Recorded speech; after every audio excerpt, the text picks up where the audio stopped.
am I and why am I here? So I am Vinita, a coach, consultant, digital marketer, and just enjoying the second inning of my life. Yeah. So I'm an online person now. I'm enjoying the new technology. It's just wonderful to explore and dabble with it all. So I'm here on a mission to help all those big dreamers. So all those who are dreaming to work, study, or migrate abroad. I'm here to help them out with any kind of need, whether they need mindset clarity or they need exam preparation or they need any other guidance or mentoring. I'm here for them. So I'm on a mission now to build a 5,000 word bank challenge, which is going to be helpful to anyone and everyone. Why? I tell you strong reasons why you should go for this English word bank of 5,000 words. Number one, English is a global language. English is a language much in demand. In fact, even our board, CBSE, is insisting upon the three language formula, right? And all our school education, college education is now basically in English. So English as a second language has come to stay in our country. And moreover, a language is a strong thread that binds people all across the world, all across the country. So it gives you a link, a thread, a medium to explore, to interact, to communicate with the people at large. It's a common denominator, right? So English learning is kind of imminent today, and it's good and strongly suggested that you build up this skill. It's going to help you professionally, it's going to help you non-professionally, it's going to help you academically. Anywhere you are, it's going to help you, and it's for the fun also. Okay, when you know a new language, you get a window, into the world, window into a different world, into a new world. So different cultures, you get a new perspective, you get deeper, you get wider, you get taller. Yes, language learning can be wonderful, it can be actually fun also. Language a great thing. So I'm on this mission. 5,000 word bank is actually a wild call, but yes, challenges have to be wild. And this is my third month into it. Okay. And the show goes on. I don't care if it takes us 1 year.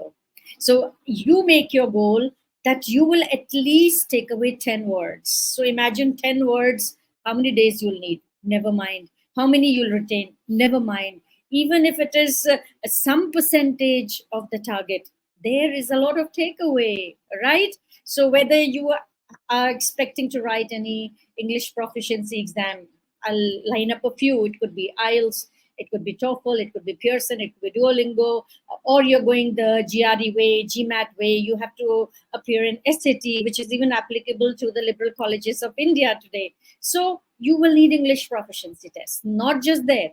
Even to get your secondary degree, there's 100 marks paper of English. To get your senior secondary degree, there's one paper of 100 marks. So if your vocabulary is rich, it's so easy for you to comprehend, to understand, and to infer, and then to communicate your answers more emphatically, in a better manner, in a better language, with more persuasion and with more engagement, right? So English learning is wonderful, and it should be undertaken by all and sundry. So I'm here. I strongly recommend that you sit with your paper and pen and join me in my drive as we are on this massive challenge of 5,000 word banks. Okay, so now I go into, and today I have done some interesting work. I have brought some 3D images. I was fascinated by them. So I thought I'll bring it to you. What are 3D images? I would wonder, what are 3D images? What is this VR, virtual reality? Why do you go on saying AI images? So I'm going to showcase some, and we'll weave our vocabulary around that. And what am I bringing to you today? Guess what? So what am I bringing to you today? I'm going to bring you a coffee shop. And this 3D model, I fell upon this online. I'll share it with you. Yeah, I have to first share it with you and just see the fun of it. I enjoyed. I thought it's mighty required that I bring it to you. Okay, here we go. Here we go. Okay, I'm going to go full screen so that you actually enjoy this. Here we go. Okay, so now you see this is a image. Now see this. This is a 3D image. I'm going to rotate this. So you get the angle. So you go to coffee cafes.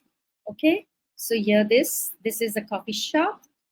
And see this, all this. Okay, so yeah, this isn't that wonderful? So I show you from far, I show you from near, I go around, and here. So today I have brought vocabulary associated with coffee shop. In fact, I have brought the thesaurus. Now, what's the difference between thesaurus and normal vocabulary when I use the word? Thesaurus is everything associated with it. So it could be related processes, procedures, whatever you see, the furniture that you see, or the lamps you see, ceiling lamps that you see, or these potted, the pots inside the coffee shop. And then this is the booth area. Okay, so this is an old one anyway. So now I'm going to bring you, we make it small, yeah. Okay, and now I'm going to bring you some other images of coffee. So I'm going to share this image now. When you go for a coffee, please mark the pronunciations. I'm sure many of you have visited the coffee shops, but do you know the right pronunciations?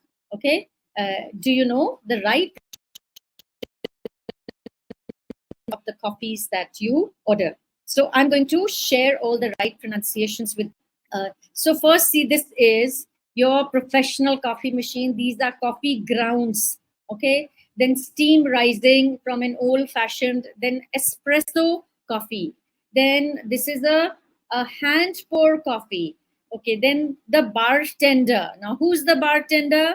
The person who attends to you and who brews up your coffee. So what's the right word for coffee? Coffee is always brewed.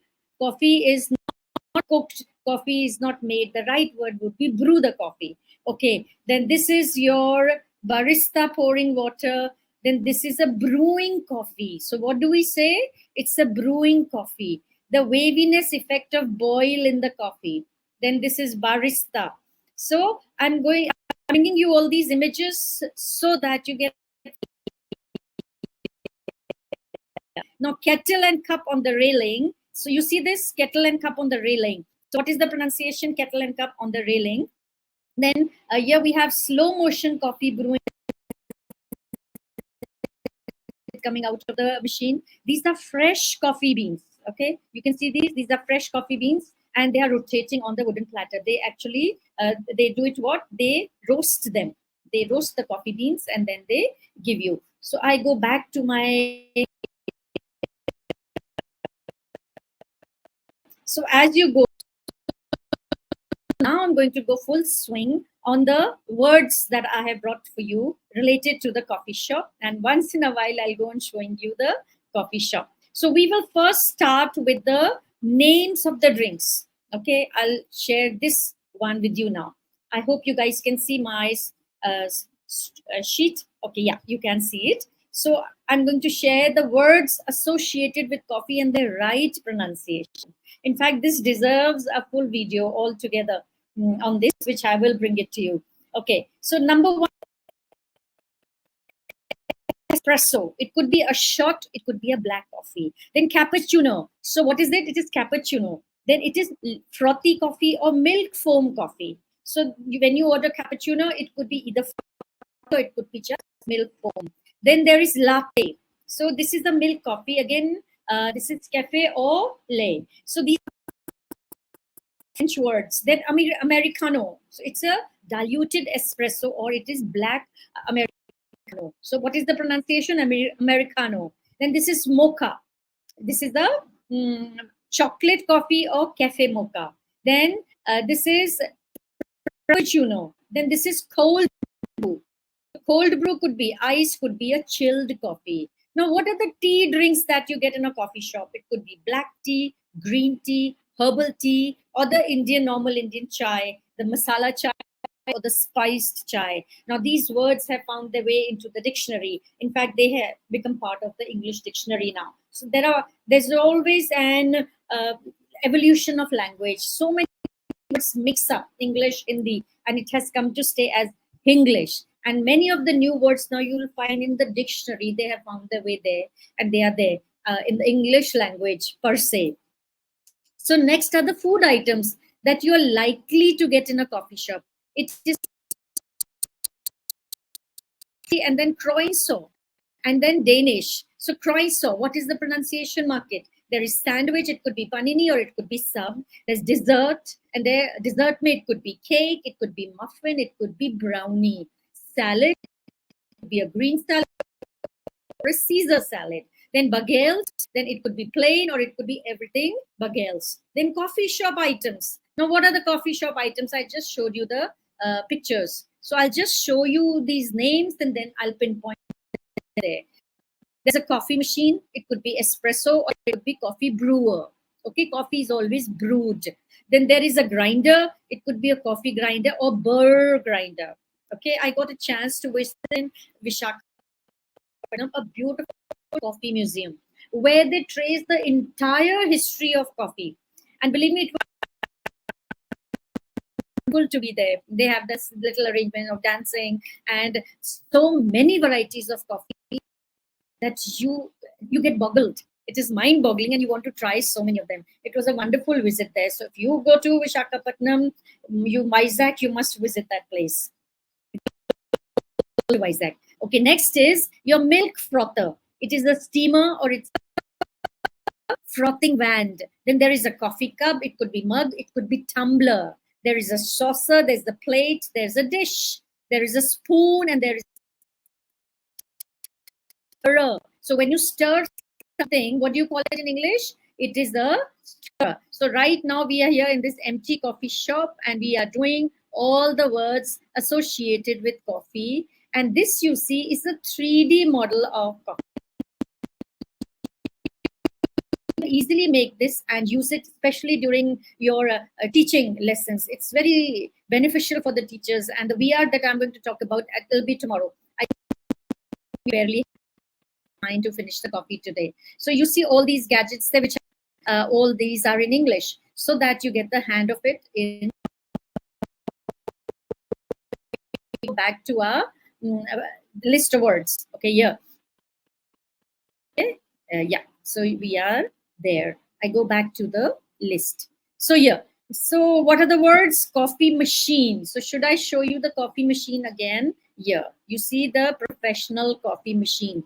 This is the professional coffee machine. Next we go to this is grinder, milk frother, saucer, and spoon. Let me see. I can show you in the picture. So this is the, you see ground, so ground coffee. So here you see the steam rising, and then this is a hand pour coffee, and this is again bar. Show you the meaning. I told you the word, and then this is the old which you kind of brew at home, the kettle thing, and then this is fresh coffee beans, and then close up of espresso. And what else can we see? Sunlight bathes a cup of morning espresso. Okay, here. So wonderful pics. All these are from the story blocks. Okay, I'll put the links of all these sites below to acknowledge them. How beautifully they have made available these pics to us. The preparation of coffee-based beverages. Now this is your cappuccino. So coffee being brewed, this is how it is brewed. Man making alternative specialty filter. You can even do it without the machines. Yes, man has lived without machines since time immemorial. So fine, machine or no machine, if you're a coffee lover, coffee patron that work the time goes on, you can always rustle yourself a cup of coffee. Next is your seating and furniture. There is a table, coffee table, dining table, chair, stool, armchair, booth, banquet, and bench. Okay, I'll show you booths. Yeah. So this is your booth, and this would be your banquet area also. All this area is your banquet area. Next is your bench. On the counter, there is a bar service counter. So where is the counter? This is your counter. Okay, now this is an old one. Okay, next I go to your ambience and decor. What is your ambience? We go to a 5-star hotel. What for? Mainly for the environment, the ambience. So what is the ambience there? The lighting. You saw those pendant lights. I'll show you the pendant lights here. So these are all pendant lights.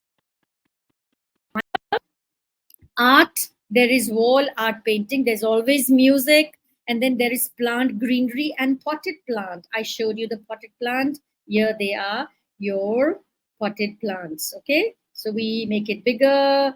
I was actually enjoying this. These are the 3D models and very beneficial to teach. Okay, so next, okay, what did I do? Yeah, let's see it from here. Okay, so next is this.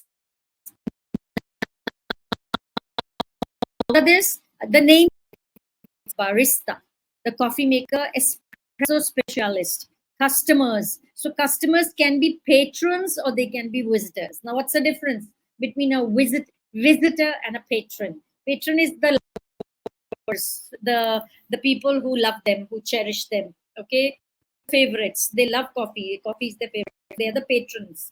And who's a visitor? It could be a casual visitor, or maybe first time visitor, or second time visitor, maybe not a patron, but yes, a visitor. So manager, there is a manager, there's supervisor, there is the owner, there's the bartender. Who's the staff? Staff, you call them employees or the team members. That's the new one. So whenever you go to Starbucks or whatever, they are a team. Okay. Then what are the processes involved with coffee? It is brewing, percolating, and steeping. So these are new terms to you. Brewing, when you cover it and you let it brew. Okay. Then percolating. Percolating is the pouring part of it. Okay. Then in biology, you must have done the word percolating. What that seeps in through, that is percolating. Then steaming. What is steaming? Frothing and heating. So when you steam, there comes a froth. So they have a special machine which creates the froth, and that's the beauty of the coffee.